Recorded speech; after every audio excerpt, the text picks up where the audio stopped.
Hello there, welcome to SaberDuel Gaming, where we always take the high ground, and welcome to our retro review of Assassin's Creed Origins. Released in 2017, Assassin's Creed Origins was Ubisoft's attempt to revitalise the Assassin's Creed franchise by going right back to the very beginning, going right back to its roots, and, yes of course, its origins. Set in ancient Egypt, this was sort of a new start for the Assassin's Creed games, which would be followed by Odyssey and Valhalla, but it was this Assassin's Creed Origins set in ancient Egypt that really drew me into the franchise. So let's try and review the game, and for once I'm just going to start with the negatives, because quite frankly there aren't that many of them and they're really not that drastic. The first is the same one that has plagued all the Assassin's Creed games, and that is that the game is split between two parts. The part set in the past, with the story and characters that we're genuinely invested in, and the other part set in the quote-unquote real world, out of the Artemis, in the modern time or future that it's set in. And the problem with this part is we just don't really care usually about these characters as much. We're just not as invested in these, and so they really seem to take away from the story we're enjoying. However, it has to be said that in Assassin's Creed Origins, these sections are far shorter, and usually you can just jump back into the Artemis once the little cutscene has been completed. There's very little to do there, so that particular negative really isn't that much of a factor. The next negative could come under one word, and that being repetition.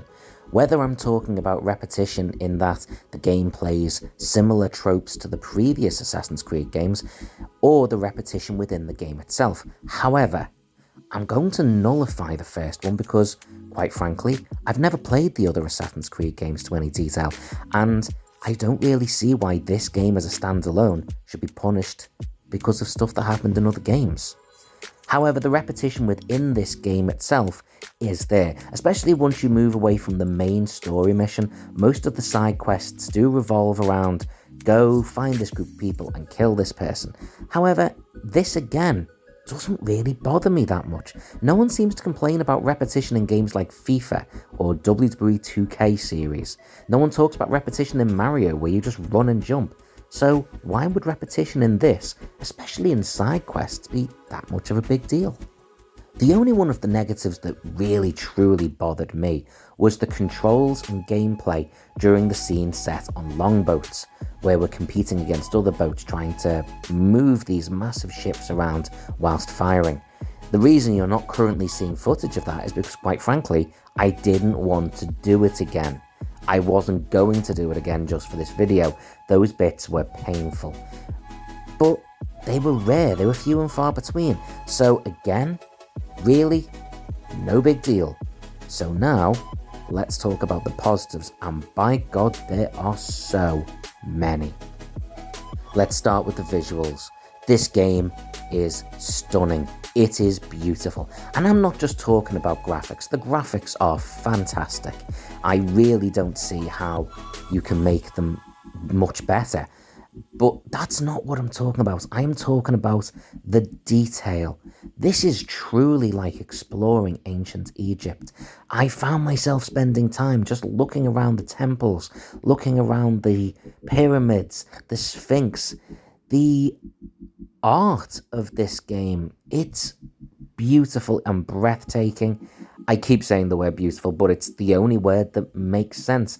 There is nothing about the visuals that could be improved, aside from maybe a degree of repetition in some of the characters that you compete against or in the crowds, but that's nitpicking.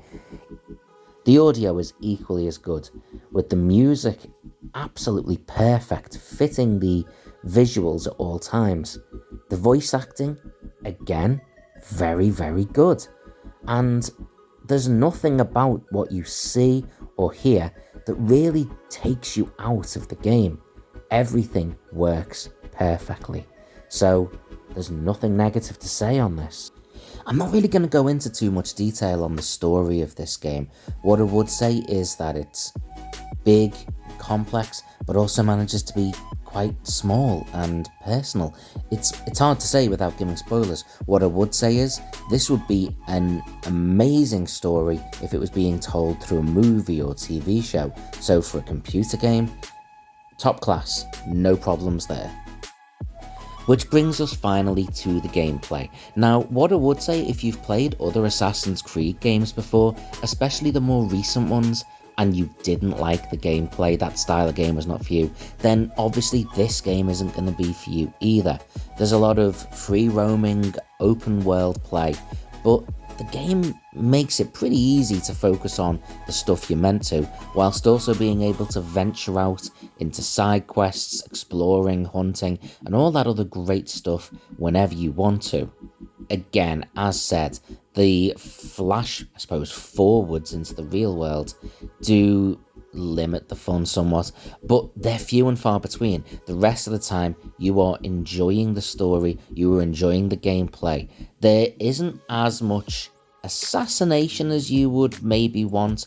I think some people that have played the others have pointed out that there's a lot more just open action in this game.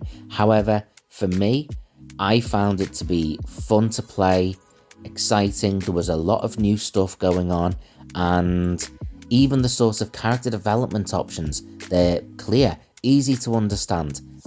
Absolutely fantastic. So, how was this game received? Well, it was nominated for no less than 32 awards, and it actually won a Visual Effects Award, though quite frankly, I'm surprised it didn't win more. It was also given average scores of around 90%. This game was remarkably well received. I kind of want to look back and say, how does it stand under that whole modern scrutiny? We're only talking about 5 years, really. What I will say is, having played other Assassin's Creed games since, such as the Valhalla game and Odyssey, I generally found them to be a step backwards compared to this.